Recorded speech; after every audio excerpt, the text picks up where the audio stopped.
ജർമ്മനിയിലെത്തിയിട്ട് ഏകദേശം 2-2.5 കൊല്ലമായി. പക്ഷെ ഞാൻ ഇന്ന് വരെ എവിടേക്കും യാത്രയൊന്നും പോയിട്ടില്ല.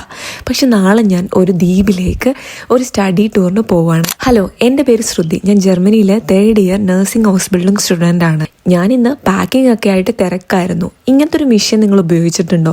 ഇതുണ്ടെങ്കിൽ നമുക്കിങ്ങനെ ബ്ലാക്ക് തുണിയിൽ ഒട്ടിപ്പിടിച്ച സാധനങ്ങളൊക്കെ ഇല്ലേ, അതൊക്കെ വേഗം പോയി കിട്ടും. പാക്കൊക്കെ ചെയ്ത് ഉച്ചയായപ്പോഴാണ് അഞ്ജിത പറയണത് അവിടെ ചിക്കൻ സ്റ്റൂ ആക്കിയിട്ടുണ്ടെന്ന്. പിന്നെ ഒന്നും നോക്കില്ല, ഞാൻ താഴെ വീട്ടിലേക്ക് പോയി. അവിടെ പോയി ചിക്കൻ സ്റ്റൂ കഴിച്ചു.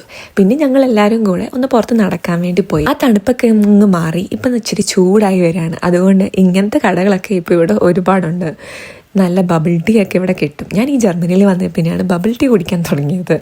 ഞങ്ങളെല്ലാവരും ഒരു നല്ല തണുത്ത ഡ്രിങ്ക് ഓർഡർ ചെയ്തു. പിന്നെ അതിന് വേണ്ടിയിട്ടുള്ള വെയിറ്റിംഗ് ആയിരുന്നു. കാത്തിരുന്ന് ഞങ്ങൾ സാധനം കഴിക്കിട്ട് അബയും ഉണ്ണിയും അത്യാവശ്യം മധുരമുള്ള സാധനമാണ് മേടിച്ചത്.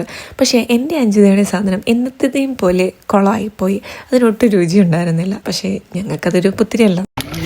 പക്ഷെ ബോബ പൊട്ടുമ്പോൾ ടേസ്റ്റ് ഉണ്ട് കേട്ടോ.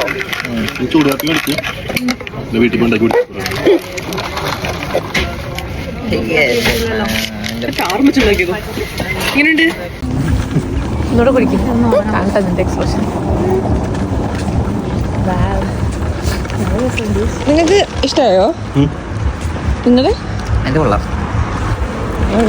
പക്ഷെ കാശ് കൊടുത്ത് മേടിച്ചായതുകൊണ്ട് അത് ഞാൻ എന്തായാലും കഷ്ടപ്പെട്ട് കുടിച്ചായിരുന്നു. പിന്നെ ഞങ്ങൾ പുറത്തൊക്കെ കൂടി നടന്ന് പിന്നെ വീട്ടിൽ പോയി സാധനങ്ങളൊക്കെ പാക്ക് ചെയ്ത് വെച്ചു. അപ്പം ഞാൻ നാളെ പോകുന്നത് ജർമ്മനിയിലെ ഒരു ചെറിയ ദ്വീപായ അമ്രും എന്ന് പറയുന്നൊരു ദ്വീപിലേക്കാണ്. അത് നോർത്ത് സീയിലുള്ള ഒരു ഐലാൻഡാണ്.